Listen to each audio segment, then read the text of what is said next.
E aí, pessoal, uma boa noite. Sejam bem-vindos aí a mais uma aula. Conforme pedidos, eu vou resolver na aula de hoje uma viga Gerber, tá? Viga Gerber, como a gente conversou, são vigas que apresentam rótulas. Um grande exemplo desse tipo de estrutura aqui para nós brasileiros é a Ponte Rio-Niterói, pessoal, né?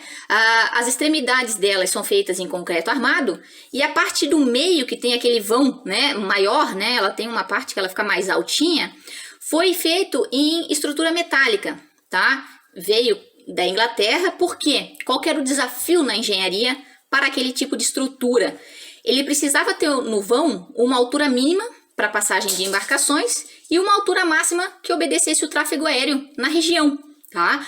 A viga Gerber, para a gente entender bem, é uma viga que a gente consegue separar a partir da rótula, que pode ser simbolizada por essa bolinha ou uns dentinhos que aparecem em alguns livros, tá? A gente separa como se a gente fosse calcular os esforços atuantes em duas partes independentes, tá? Depois, sobre mais a teoria e explicar o porquê a gente faz isso, a gente conversa em aula. Mas só para não tomar muito tempo, aqui eu vou fazer bem o prático. Como que a partir de um dado exercício, onde tem presente uma rótula, uma viga Gerber, como que a gente determina as reações de apoio e obtém os gráficos de esforço cortante e momento fletor, galera. Então, separem. Tem a rótula? Tem, Ana. Onde tem a rótula, de um lado uma viga, de outro. Se porventura eu tivesse, né, vamos chutar aqui, uma viga com vários vínculos e vamos supor que tivessem duas rótulas. Nós separaríamos, né, em 3 vigas, cada uma separada, né, cada lado da rótula. Você pode pensar assim, o número de rótulas mais 1 vai ser a quantidade de divisões que você vai ter. Uma rótula, 2 divisões, né? 2 rótulas, vou ter 3. Mas vamos lá. Olha só, a gente separou a primeira parte da nossa estrutura, que eu tenho isso aqui, ó.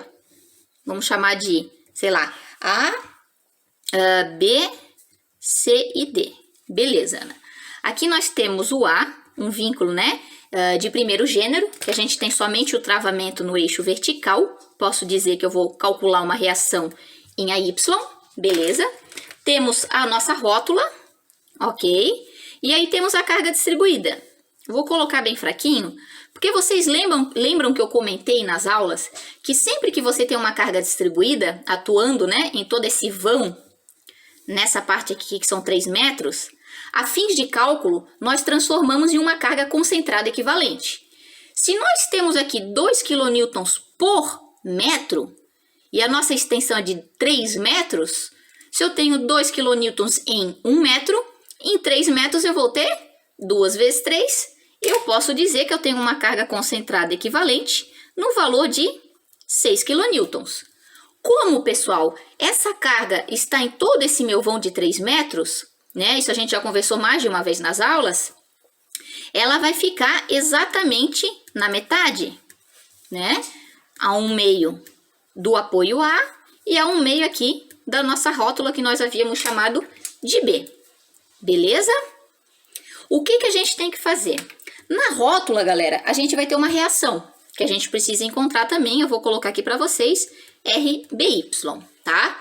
Então, vejam comigo. Se nós temos uma carga que ela é centrada na nossa viga, exatamente no meio a carga equivalente, a gente já conversou sobre isso. O equilíbrio, né, tem que ser metade para cada lado, porque ele está exatamente na metade do vão.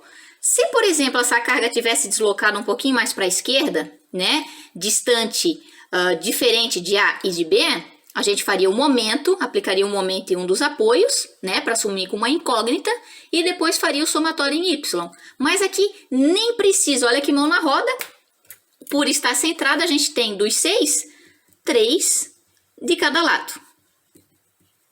As nossas resultantes.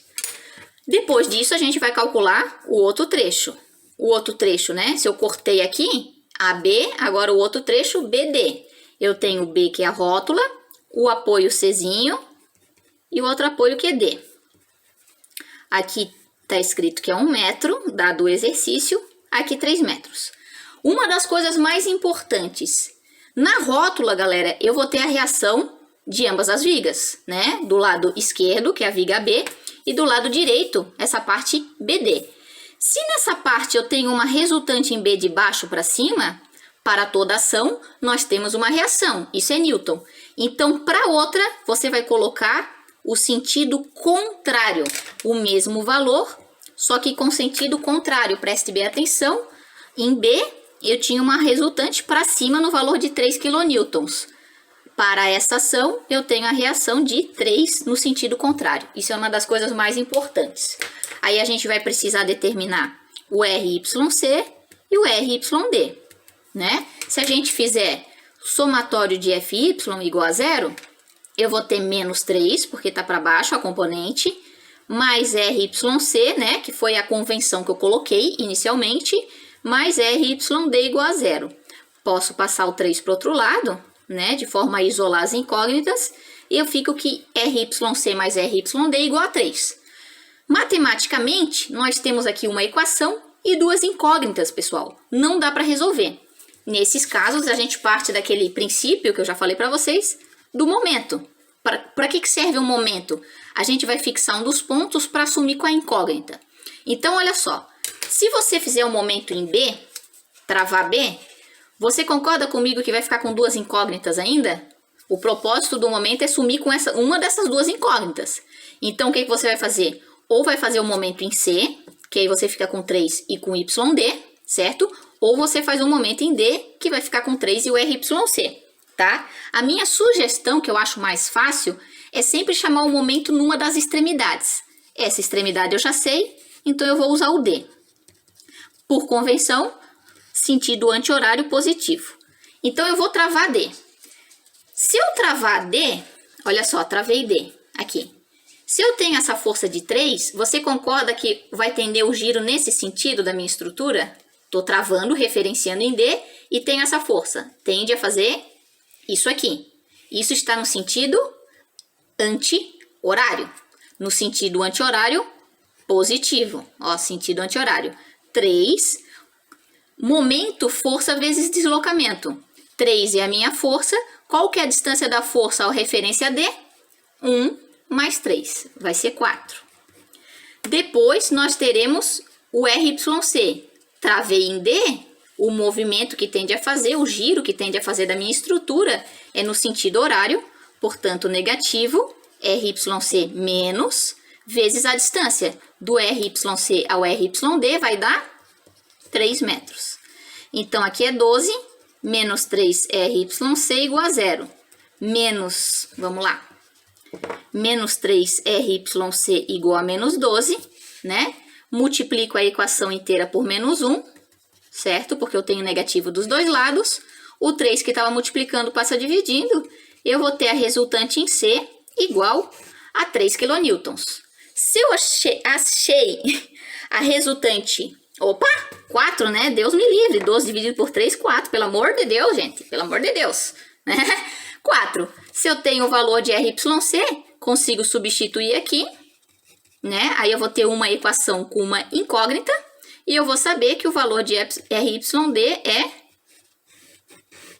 1 kN. Na verdade, menos 1, certo? O que simboliza esse menos 1 kN? Que várias pessoas me perguntam. Gente... O que interessa para você é o valor da carga. É 1. Esse negativo está dizendo o seguinte. Você convencionou o sentido da sua força errado. Como assim? O RYC foi positivo, né? Então, essa orientação que nós havíamos convencionado, de baixo para cima, está ok. Agora, RYD, convencionamos errado. Na verdade, tinha uma carga aqui de cima para baixo. O sentido de RYD é de cima para baixo, cujo valor daí vai ser 1 kN. Aqui, 4 kN. Beleza, pessoal?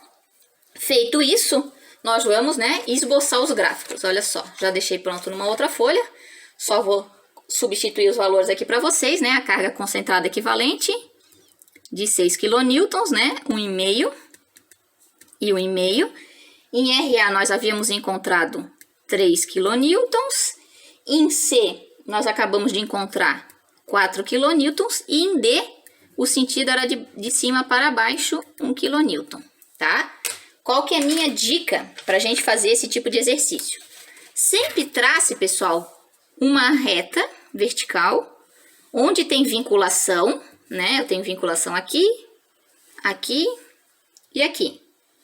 E daí a minha sugestão, se você tem rótula também, que é onde pode mudar o sentido e a orientação do seu gráfico. Então, olha só. Vou traçar aqui o DEC, diagrama de esforço cortante. O nosso gráfico começa no ponto A. O ponto A tem uma resultante de 3 kN para cima. Então, para cima, 3 kN. Tô fazendo na mão aqui, né, galera? Ela não tá... como é que eu vou dizer para vocês? Tá em esboço, né? Isso aqui não tá... Esqueci o termo que eu queria falar. Não tá dimensionado bonitinho numa folha, né? Com... Esqueci o que eu queria dizer, mas tô rabiscando, tá? Então, 3 kN. Aqui, galera, a gente transformou numa carga concentrada apenas para fins de cálculo das reações, tá? Só que para fins de desenho, vocês concordam comigo que nessa seção inteira de 3, nós tínhamos uma carga concentrada, cujo equivalente vale 6, só que está atuando em tudo. Quando a gente está atuando em tudo, eu não vou simbolizar com uma reta assim. Uma reta assim em física, lembram lá de física 1? Quer dizer que não tem nada atuando, e não é o que acontece. Eu tenho uma carga de 6, então eu tenho uma reta inclinada que eu não sei onde termina. Mas se eu tinha uma carga de 3 e baixei 6, 3 menos 6, porque está indo para baixo, 3 menos 6 vai até o menos 3. Então, ele desceu até a parte negativa. Aqui é o eixo, né? O zero, essa linha. Foi até o 3. Aqui na rótula, galera, na parte AB, olha lá, até esqueci de simbolizar. Na parte AB, nós tínhamos a resultante de 3 para cima, certo? Então, nós temos uma resultante de 3 para cima, que é exatamente o valor de menos 3 mais 3, vai fechar o nosso gráfico. Cortante positivo em cima, negativo embaixo. Beleza. Continuando o gráfico, na parte que nós havíamos separado. Isso aqui é de AB. Agora, continuando o gráfico, em BD, nós tínhamos uma resultante, cada ação tem uma reação, aqui vai ser 3 para baixo. Então, começa o meu gráfico aqui, ó, menos 3 para baixo. Podia ter deixado em cima, mas eu só estou simbolizando separado para vocês entenderem de onde veio, tá? Menos 3. Daqui até essa vinculação, até esse apoio de primeiro gênero, eu não tenho nada atuando. Em física, a gente simboliza como uma reta constante, quer dizer que não tem nada para toda essa distância, continua o valor de menos 3. Ok. Chegou nesse apoio, eu tenho uma força para cima de 4. Menos 3 mais 4, eu vou subir até 1. Beleza? Depois, desse apoio até o outro eu não tenho nada. Quando eu não tenho nada, eu simbolizo por uma reta, que vai chegar no apoio D, que nós havíamos encontrado uma força no valor de 1, de cima para baixo. 1 menos 1 vai chegar no 0. Então, nós temos aqui o nosso gráfico de esforço cortante. Tá, galera? Para achar o momento fletor, até recomendo puxar essas setinhas aqui, ó. Fica mais fácil para a gente entender, né? Fazer a composição do nosso desenho, tá? Então, olha lá. Vamos traçar aqui.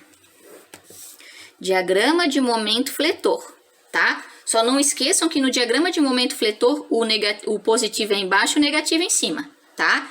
Primeira coisa, um jeito de fazer bem isso aqui é pela área, tá? Área do deck. Então, eu pergunto para vocês, esse nosso triângulo, eu tenho altura de 3, a base era de quanto? Você concorda comigo que a carga concentrada estava exatamente na metade? Então, se inteiro era 3, aqui é 1,5. Se eu fizer a área do triângulo, base 1,5 vezes a altura, que é 3, 1,5 vezes 3, 4,5, dividido por 2, porque a área do triângulo é base vezes a altura dividido por 2, vai dar 2,25. Positivo tá partindo da origem para a parte positiva, só que o positivo do DMF é para baixo. Então, vem aqui para baixo. Por que essa curva, Ana? Eu já falei em aula, quando você tem uma estrutura que é uma reta inclinada, né? Uma reta, a operação seguinte, se isso aqui era de primeiro grau, você vai para uma curva, que é a sua parábola de segundo grau, tá? Então, ele veio até 2,25, beleza. Esse outro triângulo tem exatamente a mesma área, só que você concorda que está no sentido negativo?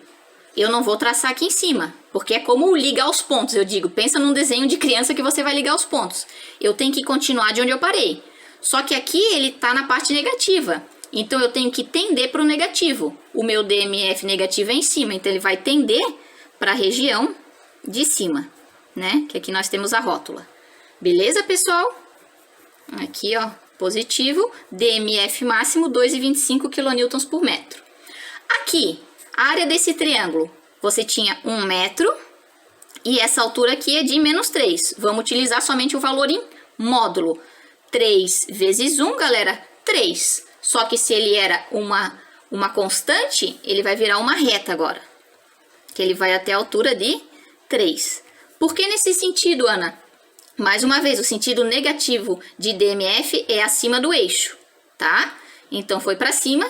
E agora, esse outro retângulo também tem a mesma área.